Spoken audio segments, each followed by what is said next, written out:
สบายดีท่านผู้ชมเนาะพบกันอีกแล้วกับปุ้มปุ้ยไซดงตาตามเคยเนาะในคลิปนี้แมนจะแนะนำผลิตภัณฑ์ยาสมุนไพรบำรุงร่างกายหรือว่ายาสมุนไพรแก้พวกปัญหาเรื่องกระเพาะลำไส้ผู้ใดที่มากเป็นโรคกระเพาะบาดแผลในกระเพาะอาหารกระเพาะอักเสบหรือบางคนที่ว่ามากทายท้องอืดท้องเฟ้อทายยากจังซี่ก็จะแนะนำตัวนี้เลยยาดีกระเพาะ NC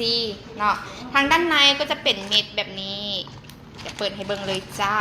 แบบนี้เลยเนาะเม็ดโมเมนต์แคปซูลเนาะแต่เป็นเม็ดยาสีเหลืองๆบรรจุอยู่ทั้งหมดอยู่50 เม็ดวิธีกินแมนจะให้กินหลายเม็ดต่อมื้อได้เนาะ เดี๋ยวเขามาแนะนำกันอีกตัวสำหรับส่วนประกอบหลักๆของยาตัวนี้เนาะก็จะมีขี้มินแห้งเนาะที่ว่าช่วยสมานบาดแผลในกระเพาะอาหารคือเอาหัวแหละขี้มินนี้จะเป็นตัวหนึ่งที่ช่วยในการปัวบาดแผลผู้ใดที่มาสมัยก่อนเนาะแบบว่ามีบัดมืออย่างสินะโบเห็นให้มันเป็น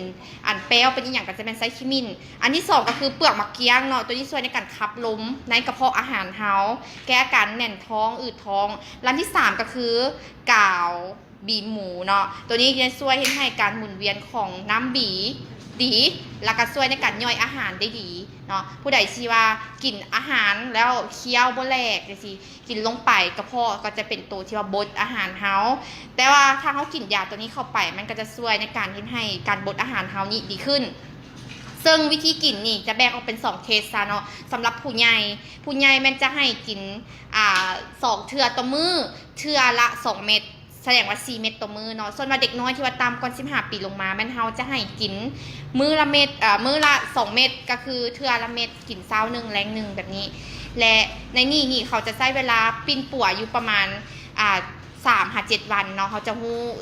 ถึงฤทธิ์ของตัวยาเนาะแต่ว่าหลังจากการกินนี่มันตัวยาเขาจะออกฤทธิ์อยู่ในระหว่าง30 นาทีจนถึง2 ชั่วโมงเนาะช่วงเวลานี้จะเป็นช่วงที่ว่ายาเขาออกฤทธิ์เนาะฉะนั้นขอฝากอีกก็แล้วกันกับยาดีกระเพาะ NC ตัวนี้เนาะ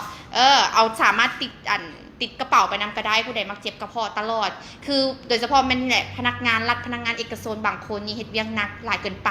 ลืมฮอดเวลากินข้าวก็มีคันมีตัวช่วยดีๆแบบนี้ก็อยากแนะนำบอกต่อกันจังซี่แหละเนาะสำหรับคลิปนี้เนาะเป็นจังซี่แหละยาผลิตภัณฑ์พวกสมุนไพรปิ่นปัวพญานเป็นปิ่นปัวพญานซะเนาะถือว่าเป็นผลิตภัณฑ์ปิ่นปัวพวกเรื่องกระเพาะอีหยังจังซี่ส่วนว่าคลิปหน้าจะเป็นอีหยังนั้นเนาะติดตามได้ตามเพจนี้เด้อเนาะสำหรับมื้อนี้ปุ้มปุ้ยขอตัวลาไปก่อนบ๊ายบาย